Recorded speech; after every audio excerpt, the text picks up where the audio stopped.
ನಿರೀಕ್ಷೆಯಂತೆ ಚಿನ್ನದ ಬೆಲೆ ಇಳಿಕೆಯತ್ತ ಸಾಗ್ತಾ ಇದೆ. ಇದೀಗ ಚಿನ್ನ ಖರೀದಿ ಮಾಡಬೇಕು ಅಂದವರ ಮುಖದಲ್ಲಿ ಮಂದಹಾಸ ಮೂಡ್ತಿದೆ ಅಂತ ಹೇಳಿದ್ರೆ ತಪ್ಪಾಗ್ಲಿಕ್ಕಿಲ್ಲ. ಹಾಗಾದ್ರೆ ಯುಎಸ್ ಫೆಡರಲ್ ನಿರ್ಧಾರದ ಒಂದು ಕೆಲಸ ಏನಾಗಿದೆ? ಈ ಒಂದು ಯುಎಸ್ ಫೆಡರಲ್ ಯಾವ ನಿರ್ಧಾರವನ್ನ ತೆಗೆದುಕೊಂಡಿದೆ?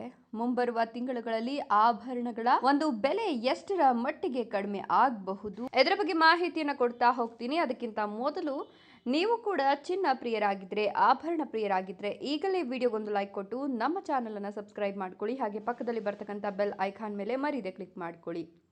ಹೌದು, ಅಮೆರಿಕ ಫೆಡರಲ್ ರಿಸರ್ವ್ ಬ್ಯಾಂಕ್ ಬಡ್ಡಿ ದರ ಕಡಿತಗೊಳಿಸಿದ್ದರಿಂದ ಜಾಗತಿಕ ಮಾರುಕಟ್ಟೆಯಲ್ಲಿ ಚಿನ್ನ ಹೊಸ ಗರಿಷ್ಠ ಮಟ್ಟವನ್ನು ಕಂಡಿದೆ. ದೇಶೀಯ ಫ್ಯೂಚರ್ಸ್ ಮಾರುಕಟ್ಟೆಯಲ್ಲಿ ಚಿನ್ನ ಮತ್ತು ಬೆಳ್ಳಿ ಎರಡರ ಬೆಲೆ ಕೂಡ ಇಳಿಕೆಯಾಗಿದೆ. ಇದು ಬಂಗಾರ ಪ್ರಿಯರಿಗೆ ಖಂಡಿತವಾಗಿಯೂ ಗುಡ್ ನ್ಯೂಸ್ ಅಂತ ಹೇಳಬಹುದು. ಹಲವು ತಿಂಗಳುಗಳ ನಿರೀಕ್ಷೆಯ ನಂತರ ಇದೀಗ ಬಂಗಾರ ಇಳಿಕೆಯತ್ತ ಮುಖ ಮಾಡಿದ್ದು ಆಭರಣ ಪ್ರಿಯರು ನಿರಾಳತೆಯನ್ನು ಕಂಡಿದ್ದಾರೆ.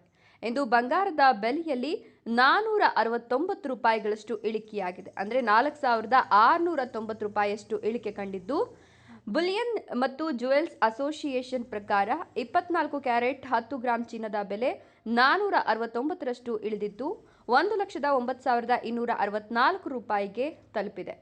ಇನ್ನು 10 ಗ್ರಾಂಗೆ 469 ರೂಪಾಯಿ ಆದರೆ ಇನ್ನು 100 ಗ್ರಾಂ ಬೆಲೆಯಲ್ಲಿ 4,690 ರೂಪಾಯಿ ಇಳಿಕೆ ಕಂಡಿದೆ. ಇನ್ನು ಶುದ್ಧ ಚಿನ್ನದ ಬೆಲೆ 10 ಗ್ರಾಂಗೆ 1,08,826 ರೂಪಾಯಿ ಆದರೆ 916 ಶುದ್ಧತೆಯ 22 ಕ್ಯಾರೆಟ್ ಚಿನ್ನದ ಬೆಲೆ 1,86,000 ರೂಪಾಯಿ ಆಗಿದೆ.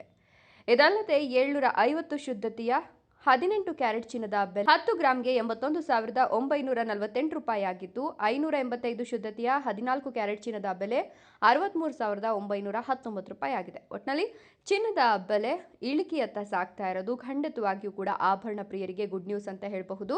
ಇನ್ನು ಯುಎಸ್ ಫೆಡರಲ್ ರಿಸರ್ವ್ ಬಡ್ಡಿ ದರಗಳನ್ನು 25 ಬೇಸಿಸ್ ಪಾಯಿಂಟ್ಗಳಿಂದ ಕಡಿತಗೊಳಿಸಿದ ನಂತರ ಜಾಗತಿಕ ಮಾರುಕಟ್ಟೆಯಲ್ಲಿ ಚಿನ್ನದ ಬೆಲೆಗಳು ಹೊಸ ದಾಖಲೆಯನ್ನು ನಿರ್ಮಿಸ್ತಾ ಇದ್ದು 0.2ರಷ್ಟಿದ್ದಂತಹ ಬುಲ್ ಮಾರುಕಟ್ಟೆಯಲ್ಲಿ 0.2ರಷ್ಟು ಕುಸಿದು $3,681.39ಗೆ ಮುಕ್ತಾಯವಾಗಿದ್ದು, ಡಿಸೆಂಬರ್ ವಿತರಣೆಗೆ ಯುಎಸ್ ಚಿನ್ನದ ಭವಿಷ್ಯ 0.2ರಷ್ಟು ಕುಸಿತ ಕಾಣಲಿದ್ದು $3,717.8ಗೆ ಸ್ಥಿರವಾಗುತ್ತೆ ಅಂತ ಹೇಳಲಾಗ್ತಿದೆ. ಸೊ ಆಮೇಲೂ ಕೂಡ ಚಿನ್ನದ ಬೆಲೆ ಮತ್ತಷ್ಟು ಇಳಿಕೆಯಾಗುತ್ತೆ. ಇದರ ಬಗ್ಗೆ ನಿಮ್ಮ ಅನಿಸಿಕೆ ಅಭಿಪ್ರಾಯಗಳನ್ನು ಕಮೆಂಟ್ಸ್ ಮಾಡಿ. ವಿಡಿಯೋ ಇಷ್ಟ ಆದರೆ ಲೈಕ್ ಕೊಟ್ಟು ಶೇರ್ ಮಾಡಿ. ತಪ್ಪದೆ ನಮ್ಮ ಚಾನಲ್ ಅನ್ನು ಸಬ್ಸ್ಕ್ರೈಬ್ ಮಾಡ್ಕೊಳ್ಳಿ. Thank you.